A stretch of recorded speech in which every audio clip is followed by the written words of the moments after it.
Last class में क्या किया था कुछ याद है? मैं देखूं। टॉर्क चालू किया था, कैविटी प्रॉब्लम किया था, उसके बाद टॉर्क कैलकुलेट करना सीखा था,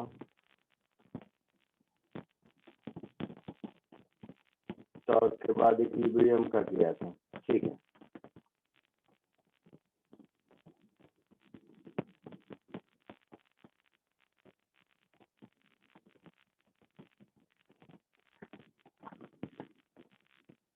चलो इसी में एक स्टेप आगे बढ़ते हैं। Relation between torque and angular acceleration.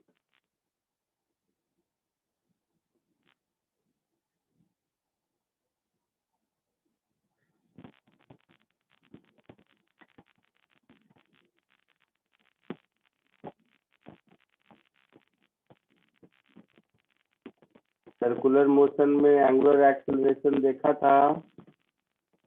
Yes. तो अगर कोई रिजिड बॉडी रोटेट कर रहा है तो उसमें infinite number of point mass different circle में सर्कुलर मोशन में होंगे। यस, सबका रेडियस अलग हो सकता है, सेंटर अलग हो सकता है, but angular acceleration, angular velocity ये सब सेम होगा। Yes, rigid Yes. बॉडी है तो ये बात समझ आ रही है सबको मैंने जो बोला अभी? यस, पक्का? सपोज ये एक रिजिड बॉडी है किसी भी शेप साइज का, और ये मान लो एक्सिस ऑफ रोटेशन है। तो अगर ये अल्फा एंगुलर एक्सीलरेशन से रोटेट कर रहा है तो इसमें जितने भी पॉइंट है, मान लो ये वाला पॉइंट मास है, तो ये पॉइंट मास किस रेडियस के सर्कुलर पाथ पर है? दूसरा पॉइंट मास दूसरे रेडियस के सर्कुलर पाथ पर होगा, यही कहानी होगी ना। तीसरा पॉइंट मास तीसरे रेडियस के सर्कुलर पर, बट कोई भी हो सबका एंगुलर एक्सीलरेशन तो सेम रहेगा। Yes, yes sir.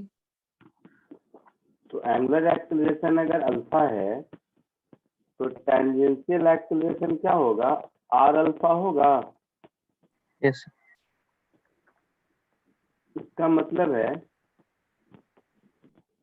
कि किसी भी एक पॉइंट मास पर टेंजेंशियल डायरेक्शन में जो फोर्स लगेगा ये मास m इंटू टेंजेंशियल एक्सीलरेशन होगा। यस।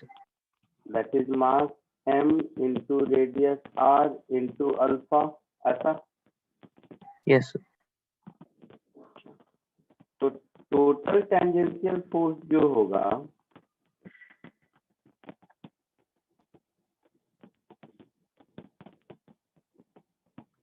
ये इसी का समेशन होगा।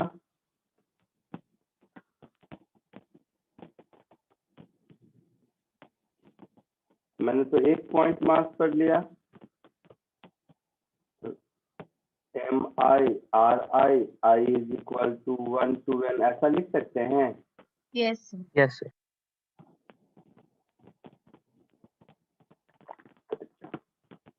तो अगर ध्यान से देखोगे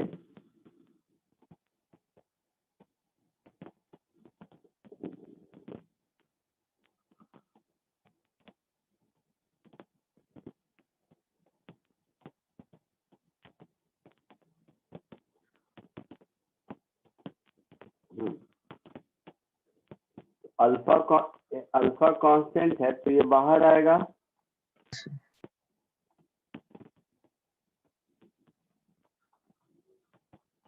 एक मिनट और सीधा कर देता हूँ, अभी रुक जाओ।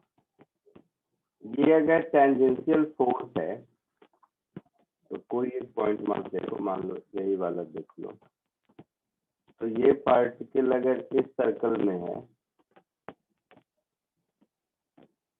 इसका अलग डायग्राम बनाता हूँ। जैसे अगर ये वाला पार्टिकल इस सर्कल में है तो इस पर टेंजेंशियल फोर्स रेडियस के परपेंडिकुलर होता है हमेशा।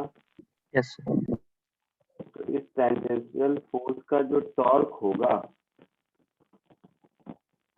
इस एक पॉइंट मास पर जो टॉर्क होगा, वो टॉर्क क्या होगा, या बीटा तो ये जो टॉर्क होगा, इस टॉर्क को हम लिख सकते हैं m into r into alpha force into r, ऐसा। Yes, sir. तो ये टॉर्क मेरा हो जाएगा m r square into alpha. तो टोटल टॉर्क हो जाएगा, नेट टॉर्क को मैं ऐसा लिख सकता हूँ, अल्फा बाहर summation of m i r i का square from i is equal to 1 to n। ये जनरल इक्वेशन लिख सकते हैं। Yes, sir. तो ये टर्म मोमेंट ऑफ इनर्शिया है, ऐसा दिख रहा है। Yes, sir. तो यहाँ से एक रिलेशन मिला, torque tau is equal to i into alpha. Clear है सबको? Yes, Yes. sir. Yes, sir. इसको कॉपी कर लीजिए, फिर इसको यूज कैसे करते हैं प्रॉब्लम सॉल्विंग में अभी देखते हैं, एक एग्जाम्पल देखते हैं।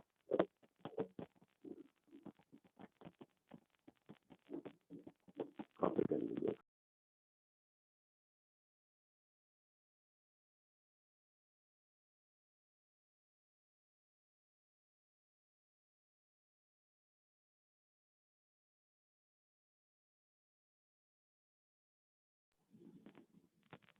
हो गया सबका? Yes, Yes, sir. sir. आगे बढ़े।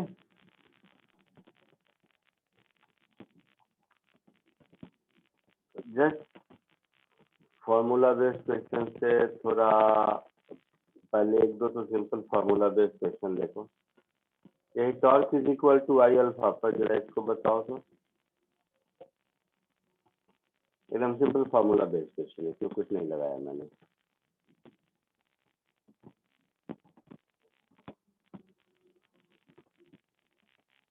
कोशिश कीजिए।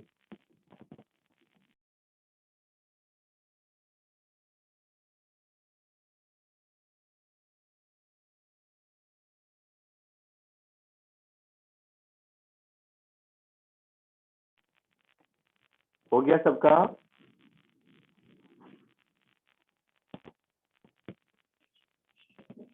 बोलो। फर्स्ट वाले में हिंज के अबाउट टॉर्क कितना होगा, mgl/2 होगा। हाँ सर। Yes. तो इसको आई अल्फा लिखोगे तो एंड पॉइंट के अबाउट ml²/3 यस सर।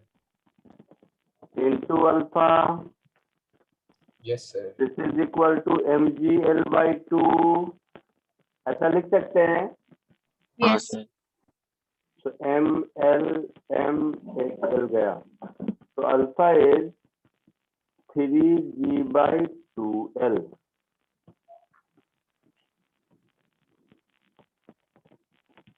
ठीक है, बी पार्ट का बताओ।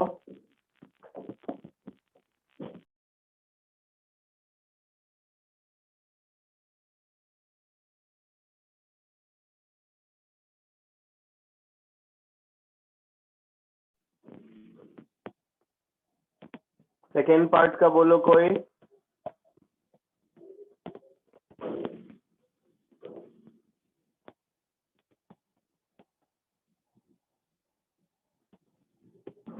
Three g by two root one upon l square plus one.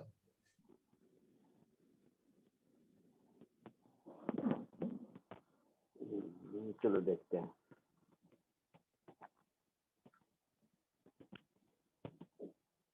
Calculate the radial and tangential acceleration, यही ना, at point A at this moment. तो इस moment पर वेलोसिटी 0 है ना। Yes. तो रेडियल एक्सेलरेशन 0 होगा।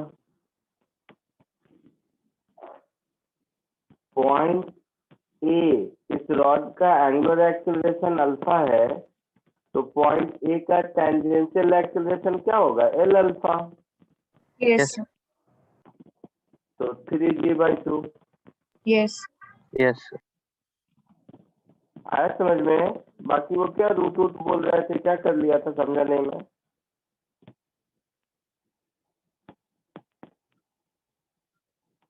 बोलो बेटा, किसी ने कोई कुछ बोल रहा था, कहाँ दिक्कत हो गई? नहीं सर, वो टेंजेंशियल और सेंट्रीपिटल एक्सेलरेशन का मतलब रेडियल एक्सेलरेशन को टोटल एक्सेलरेशन निकाल लिया था, मैग्नीट्यूड ऑफ एक्सेलरेशन। तो टोटल में भी रूट नहीं आएगा ना।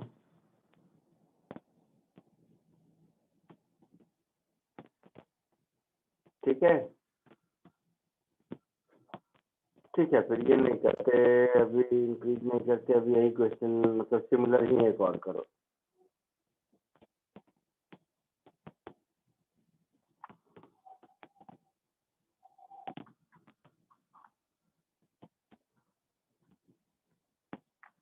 सिमिलर क्वेश्चन एक और अटेम्प्ट करो।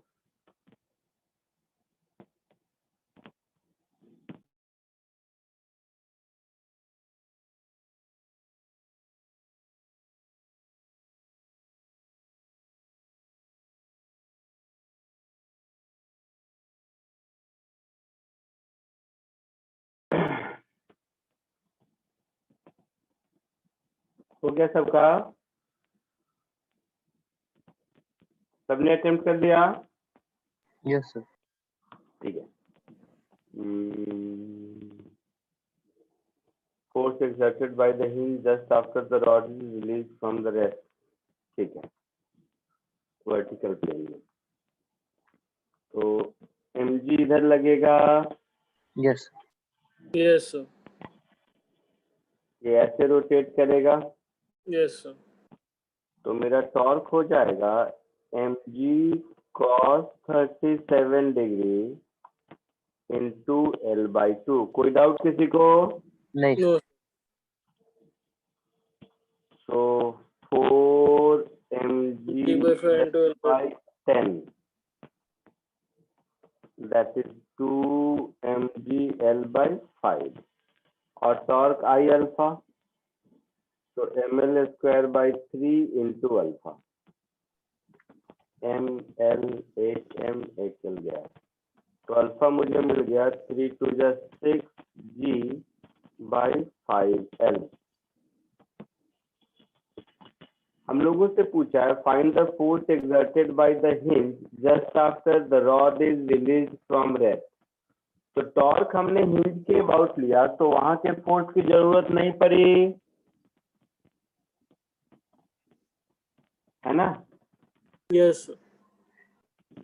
एक बात अगर ध्यान से देखोगे तो ये जो इसका सेंटर ऑफ मास है, ये सेंटर ऑफ मास तो सर्कुलर मोशन में होगा। Yes, Yes, sir. अच्छा, इस मोमेंट पर वेलोसिटी 0 है। Yes, sir. 0. yes, sir. तो हिंज किधर फोर्स लगा रहा है मुझे नहीं पता, Yes, sir. नहीं पता. तो मैं क्या करता हूँ, हिंज के फोर्स का एक कंपोनेंट ये लिख देता हूँ RT टेंजेंशियल डायरेक्शन वाला, एक इधर लिख देता हूँ RN नॉर्मल रेडियल डायरेक्शन वाला। ये mg का कंपोनेंट mg cos 37 इधर होगा, Yes, sir. Yes. और ये वाला कंपोनेंट mg sin 37 इधर होगा। तो इसका सेंटर ऑफ मास तो सर्कुलर मोशन में है, Yes, sir. Yes, sir. तो सेंटर ऑफ मास के लिए हम सर्कुलर मोशन का इक्वेशन लिख सकते हैं, that is Rn plus mg sin 37 degree, this is equal to mv square by r, that is L/2, but इस मोमेंट पर v 0 है तो 0। Yes, sir. तो हिंज रिएक्शन का नॉर्मल कंपोनेंट मुझे मिल गया minus mg sin 37 degree, that is minus 3mg/5। Yes. Minus sine का मतलब है मैंने इधर माना है तो वो उधर है, ठीक है। Yes. तो नॉर्मल कंपोनेंट ये हो गया। सेंटर ऑफ मास जिस सर्कुलर मोशन में है उसके सर पास आपने जो नॉर्मल कंपोनेंट कैसे निकाला वो नहीं समझ में आ रहा। देखो नेट फोर्स किधर लग रहा है along द सेंटर, एक ये लग रहा है mg sin 37 और एक हिंज लगा रहा है rn। तो इन दोनों का सम सेंट्रीफ्यूगल फोर्स के बराबर होना चाहिए। Yes sir. वैसे ही इसका टेंजेंशियल एक्सेलरेशन अगर जो हम लोग निकाल चुके हैं कुछ है, तो टेंजेंशियल डायरेक्शन में नेट फोर्स होना चाहिए mg cos 37 minus rt is equal to r alpha. Yes, sir. तो मैं लिखूंगा mg cos 37 degree minus rt, this is equal to mass into tangential acceleration. Yes, sir. Yes So this tangential component of reaction is mg cos 37 degree minus m, tangential acceleration को लिखूंगा alpha into l/2, Yes, sir. ठीक है। Yes sir. तो cos 37 4/5, तो ये हो गया 4mg/5 minus, इसको क्या करूं, अल्फा कितना था 6g/5l, तो ml/2 इंटू 6g/5l। तो ये l गया 2 3 जा 6 गया, तो 3mg/5 4mg/5 that is mg/5 Yes, sir. Yes tangential component of hinge reaction हो गया, है ना। Yes, sir. Yes sir. Total hinge का रिएक्शन कितना हो जाएगा, अंडर रूट mg/5 का स्क्वायर, वो कितना था ऊपर में 3mg/5। 3mg/5, so minus of 3mg/5 का स्क्वायर। एग्जैक्टली डायरेक्शन पूछेगा तो अब वो भी बता सकते हैं, क्वेश्चन में पूछा नहीं है वैसे। तो mg/5 बाहर, under root 3 square plus 1 9 plus 1 10, this much newton, ऐसा आंसर होगा। आया था किसी को?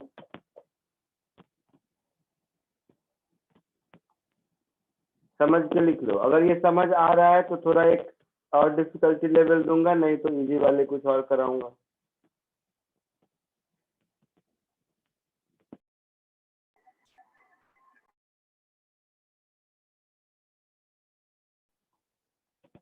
लिख लिया सबने, आगे बढ़ो।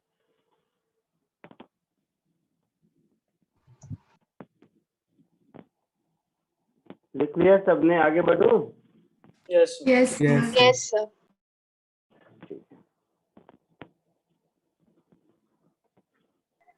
चलो छोटे छोटे एकदम छोटे छोटे पॉइंट्स दिखाता हूँ।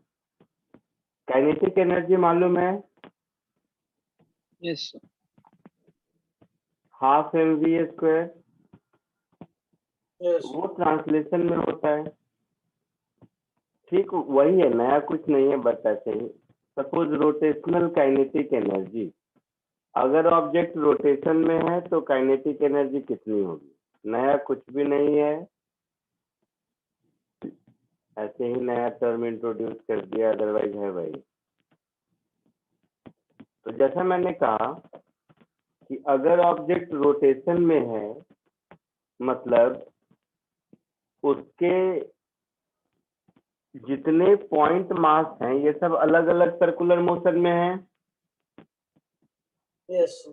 यस तो ये होगा समेशन ऑफ हाफ mv²,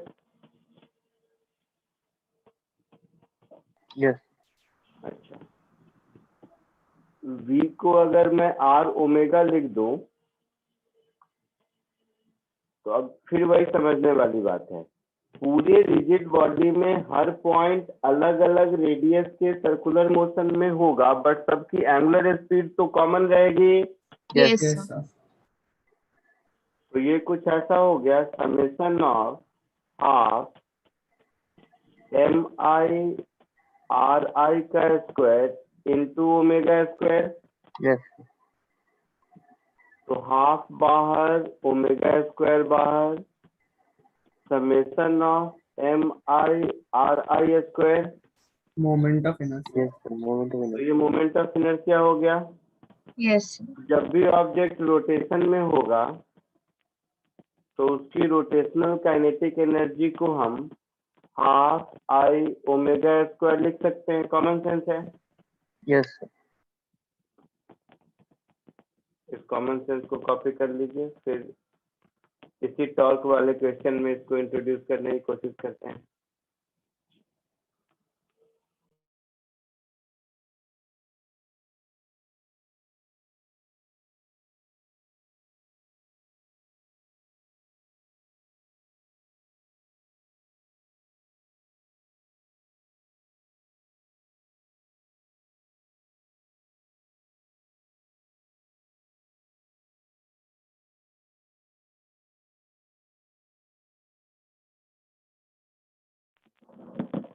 सबका हो गया, आगे बढ़ूं? Yes, sir. हो गया. Yes, sir. चलो एकदम छोटे छोटे कॉन्सेप्ट ऐसे इंट्रोड्यूस करते हैं क्वेश्चन के थ्रू। अब ऊपर तो पढ़ा ही था, उसमें इस क्वेश्चन को, इस कॉन्सेप्ट को ऐड कर दो तो एक क्वेश्चन और बना लेता हूँ।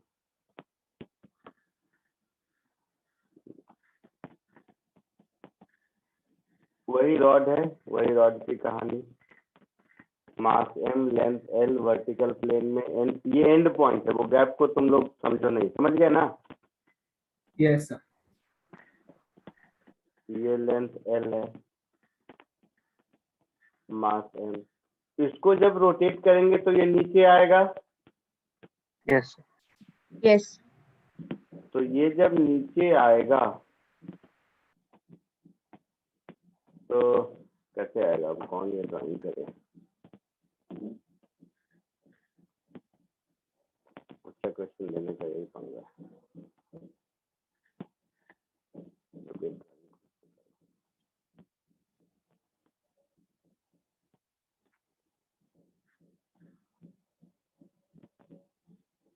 तो किसी मोमेंट पर जब ये अपने हॉरिजॉन्टल पोजीशन से थीटा एंगल नीचे आ चुका है, ठीक है, इस मोमेंट पर find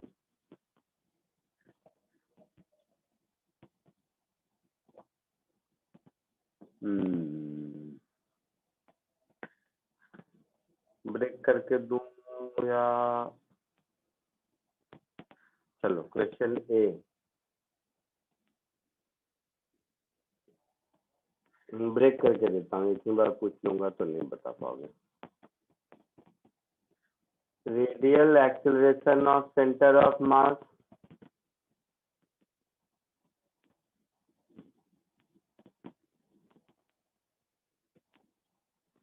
tangential acceleration of center of mass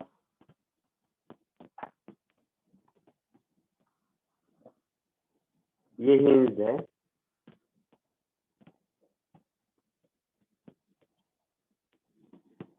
reaction force of hinge, ये तीनों, इसको ए बी कह देता हूँ, तो इसको ए बी डैश कह देता हूँ। At A B dash position, ये as a function of theta बोल दो, एक ही बात है। आई बात समझ में? Yes. क्वेश्चन समझने में कोई डाउट किसी को? No, sir. ठीक है, कोशिश कीजिए।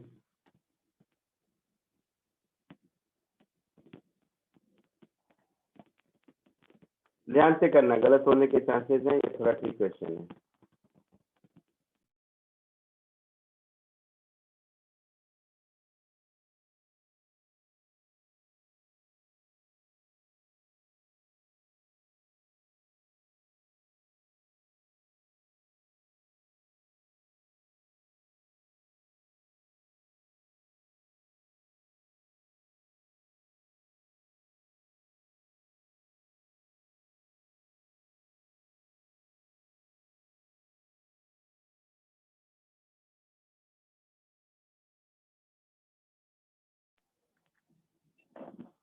हुआ सबका?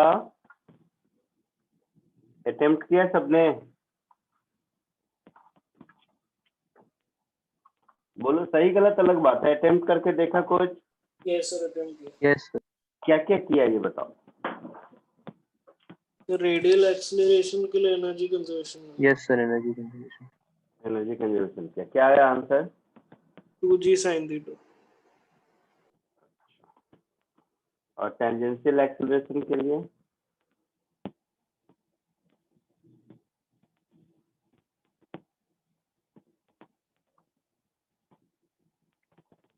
सबसे आसान तो पहले टेंजेंशियल एक्सीलरेशन है बेटा।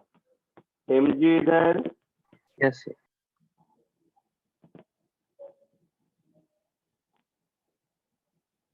ये एंगल भी थीटा होगा, Yes, sir.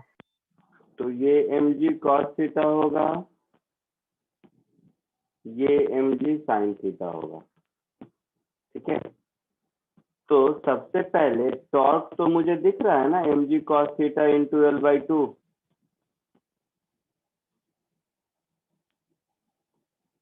हाँ sir. है ऐसा? सो m L²/3 into alpha is equal to mg cos theta into L/2। तो सबसे पहले मुझे अल्फा मिल गया 3g cos theta upon 2l। कोई डाउट? नहीं No, sir. sir. तो मुझे टेंजेंशियल एक्सीलरेशन मिल गया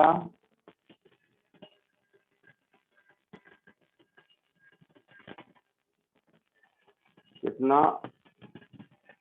L/2 into alpha. Yes, sir. तो 3g cos theta upon 2 tangential acceleration हो गया सेंटर ऑफ मास का। Yes, sir. 4 होगा ना?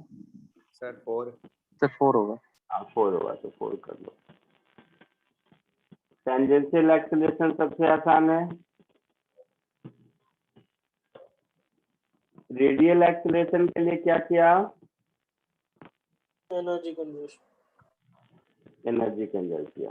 तो दो मेथड है, हम एनर्जी कंजर्व भी कर सकते हैं, नहीं भी कर सकते हैं, नॉर्मल काइनेमेटिक्स भी लगा सकते हैं। दोनों मेथड से देखते हैं, बट पर्पस यहाँ एनर्जी कंजर्वेशन सिखाना है। तो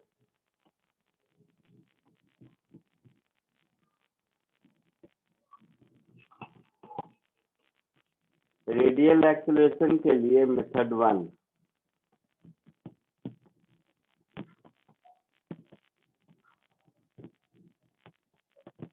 जो आप लोग कर रहे हैं, applying law of conservation of energy. तो ऊपर से थीटा एंगल नीचे आया है, तो लॉस इन पोटेंशियल एनर्जी कितना हो जाएगा? mg L/2 sin theta. Yes, sir. This is equal to half I omega square. Yes. Yes sir.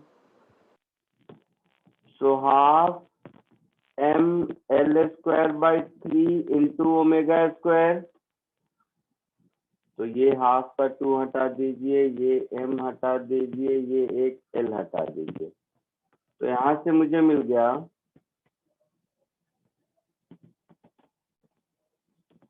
Omega square is equal to 3g sin theta upon l। Yes. तो radial acceleration क्या होता है, omega square r, Yes, sir. Yes, sir. तो ये हो जाएगा 3g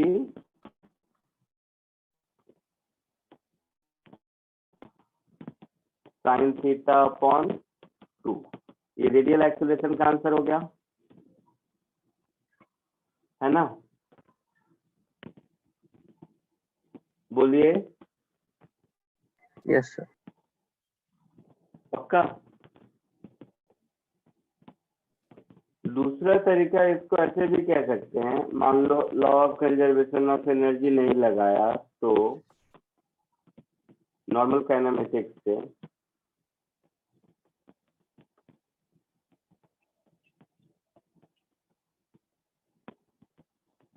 method 2,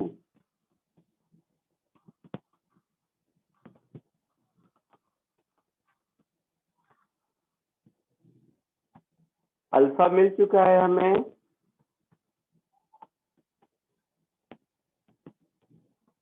आवाज आ रही है? Yes, sir. Yes, sir. Alpha 3g cos theta by 12 है ना ऊपर, हाँ सर। Yes, sir. तो 3g cos थीटा अपॉन 12 ये अल्फा हो गया। अल्फा को हम लिख सकते हैं ओमेगा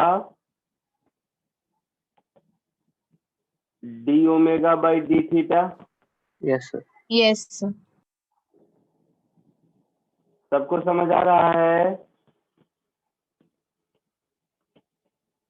तो ये हो गया omega d omega is equal to 3g by 12 cos theta d theta.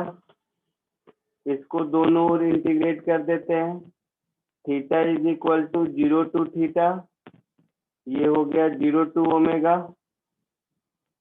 हो गया।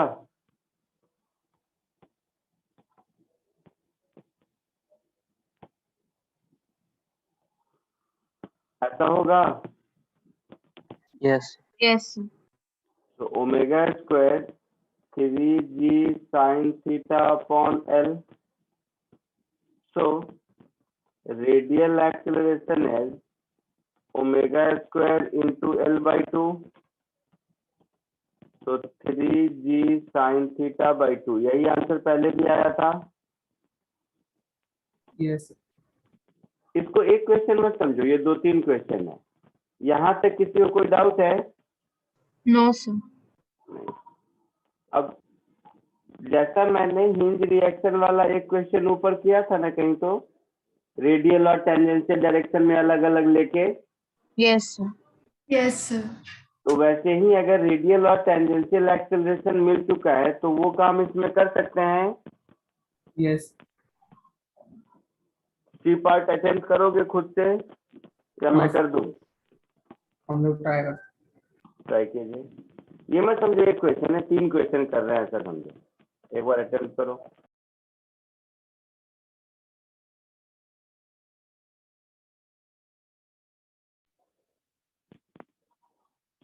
हुआ सबका?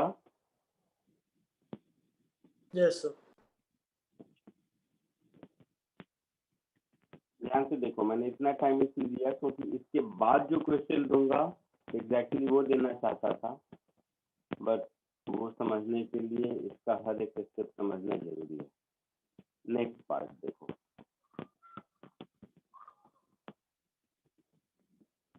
ये सपोज आपका रॉड का ओरिएंटेशन है, हिंज रिएक्शन मुझे नहीं पता किधर लग रहा है, तो हम लोग क्या करेंगे, इसका कुछ रेडियल कंपोनेंट मान लेते हैं और कुछ टेंजेंशियल कंपोनेंट मान लेते हैं, जैसा पहले किया था। क्लियर है? Yes, sir.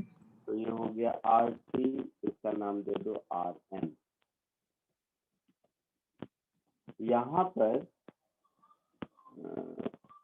देखना पीछे से, मेरा तो ऊपर है इसलिए शायद ये था mg cos थीटा था शायद, Yes, sir. और ये mg sin थीटा था शायद, ऐसा। Yes, sir. Yes. Tangential acceleration हम लोगों को मालूम है, तो हम लोग ऐसा लिख सकते हैं mg cos theta minus r t this is equal to m into a t. Yes, sir. तो यहाँ से Yes, sir. आर टी मुझे मिल जाएगा mg cos theta minus m A T. कोई बताएगा कितना आया है सही सही, जिसको कॉन्फिडेंस हो, तो फिर मैं लिख दूंगा, सीधे करूंगा नहीं calculate. mg cos theta by 4 आता है। mg cos sir. theta by 4. Yes, sir. mg cos theta by 4। Similarly मैं ऐसा लिख सकता हूँ Rn minus mg sin theta is equal r n minus m g sine theta is equal to m omega square l by 2। Yes, sir. Radial acceleration लिख ही चुके हैं ऊपर, तो mass m into radial acceleration ऐसा। Yes. Yes, sir. तो यहाँ से मुझे नॉर्मल एक्सीलरेशन कितना मिलेगा? 5 by 2 5 mg mg. sin Yes, sir. mg 5 mg by theta by 2. 5 mg sine theta by 2 ऐसा। Yes, sir. Yes, sir. तो टोटल रिएक्टर कितना होगा? mg by 4 root 100 sin square theta plus cos square.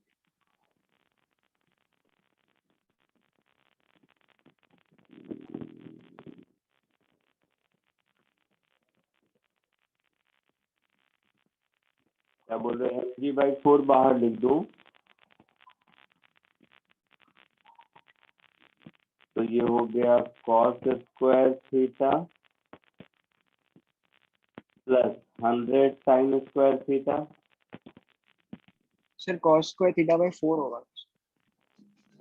mg by 4 बाहर ले लिया ना मैंने, हाँ sir, हाँ.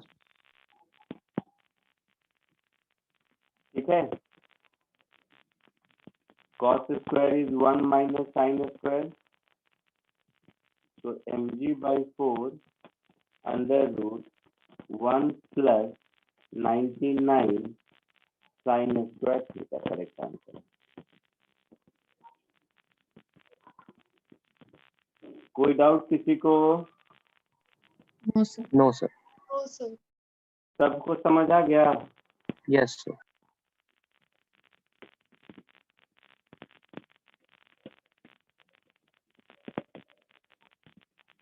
सबको समझ आया? पक्का आगे बढ़ूं? Yes sir. हाँ सर। Yes. चलो जो भी नंबर था एक क्वेश्चन और देता हूँ।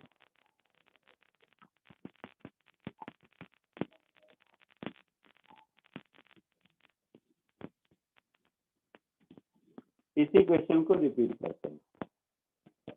रिपीट कुछ ऐसे करते हैं।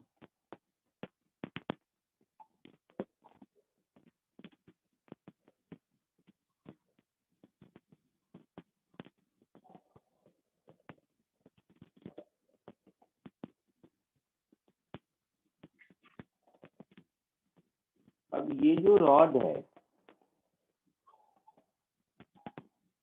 पहले ये रॉड हिंज था यहाँ पर,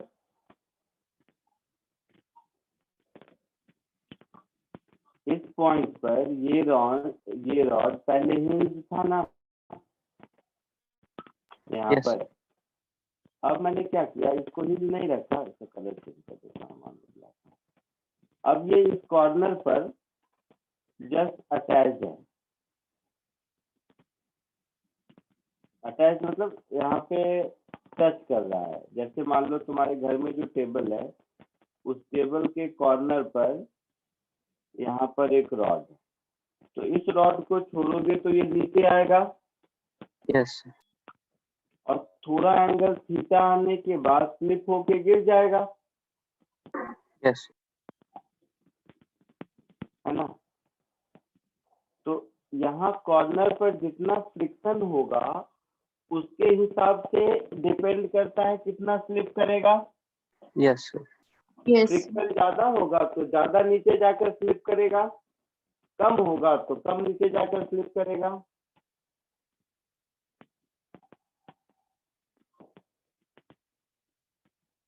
बोलिए यहाँ तक कोई दिक्कत No, sir. नहीं।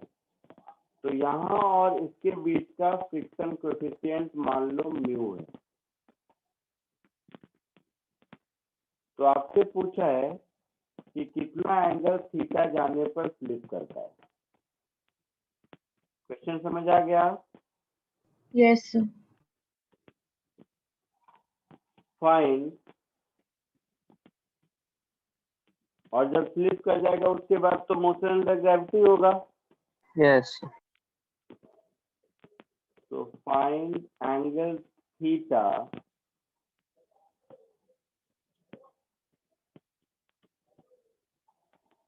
made by the rod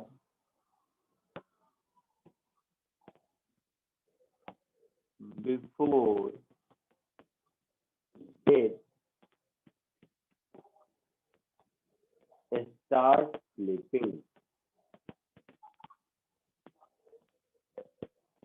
at the edge.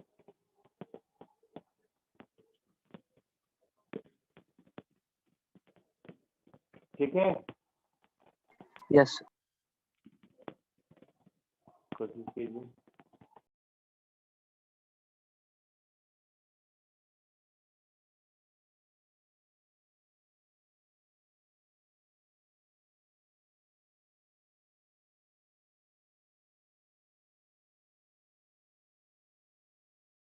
हम लोग कुछ आइडिया?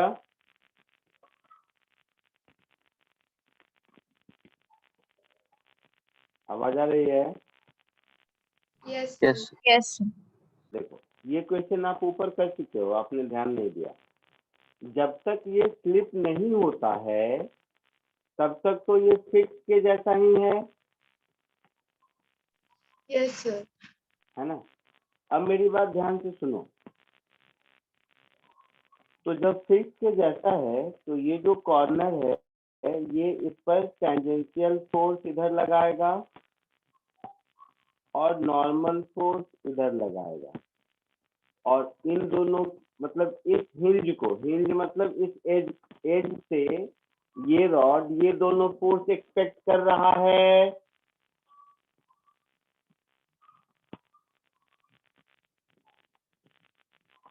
समझ रहे हो तुम लोग?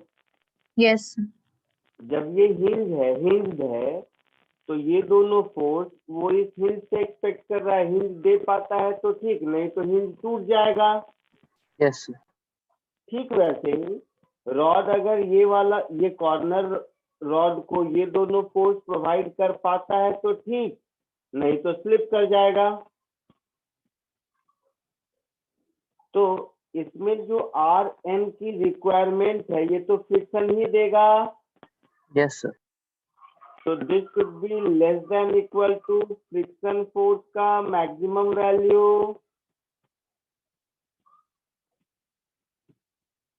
है ना? Yes, sir. और फ्रिक्शन फोर्स का मैक्सिमम वैल्यू क्या होगा? Mu times N. एन यहाँ पर क्या होगा? R t. Yes, sir. R n कितना किया है आपने? ऊपर कैलकुलेट किया था? 5/2 mg sin theta. अच्छा, कॉपी करने नहीं दिया था मैंने, ऐसा क्या? नहीं सर, 5/2 mg sin theta. ऊपर वाला सबने कॉपी किया है ना? Yes, sir. So this Yes. 5/2 mg sin theta should be less than equal to mu into ये कितना था? mg cos theta by mg 4. cos theta by 4. mg cos theta by 4। तो 2 जा 4 mg गया। तो यहाँ से शायद tan theta should be less than equal to mu by 10 ऐसा कुछ होगा। That is 0.1 mu होगा। Yes. Yes, sir. तो इसका मतलब हुआ साथ साथ चलने के लिए theta maximum is tan inverse 0.1 mu. Answer clear है? Yes, sir. Yes, sir. Yes. Stand alone देखा जाए तो ये क्वेश्चन बहुत अच्छा है। यहाँ पर छोटा इसलिए दिख रहा है क्योंकि मैक्सिमम पोर्शन तो मैं पीछे करा चुका हूँ इसके लिए। इस क्वेश्चन को छोटा मत समझिए। आई बात समझ में? Yes, Yes. sir. क्लियर है सबको? Yes, sir. Yes, sir. ठीक है, इसको कॉपी कर लीजिए। कॉपी होते जाए फिर आप लोग लीव कर सकते हैं और बाकी नेक्स्ट क्लास में मिलते हैं। ठीक है, Yes, sir. Yes, sir. अच्छा एक सेकेंड और, होमवर्क में क्या क्या दिया है बेटा पहले? The moment of inertia का assignment. Moment of inertia assignment. Torque का नहीं दिया है अभी? नहीं सर। नहीं sir. ठीक है, आज टॉर्क का होमवर्क दे दूंगा। अगर मैं भूल गया तो रात में मुझे मैसेज कर देना चाहिए, बट मैं दे दूंगा, बोलूंगा नहीं, कोशिश करूंगा। बट इतने काम रहते हैं, हो भी सकता है कहीं मिस हो जाए। ठीक है, ओके सर। हाँ अमन देखो, इसका इजी क्वेश्चन भी कराऊंगा। मैंने जानबूझ के ये दो डिफिकल्ट कराए हैं, बिलीव मी। थ्योरी समझाने के लिए ये इम्पोर्टेंट था। तुम देखे होगे मोस्टली मैं क्वेश्चन क्या करता हूँ, कॉपी पेस्ट करके देता हूँ नॉर्मल, बट ये मैंने खुद से दिया है क्योंकि ये थोड़ा सा समझाना था, इसीलिए एक बार ये दिमाग में बैठना जरूरी है इसके लिए। बट ट्रेडिशनल क्वेश्चन जो पूछे जाएंगे, बिलीव में इससे आसान जाएंगे। ठीक है अमन, सुन रहा है भाई? मैसेज किया अमन ने कुछ आसान इसके लिए।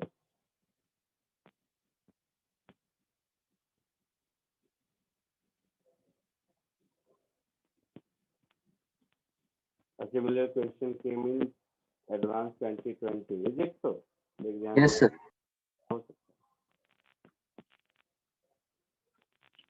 चलिए भाई, रिकॉर्डिंग स्टॉप कर रहा हूँ मैं। आप लोग का जैसे जैसे होता जाए लीव कर सकते हैं।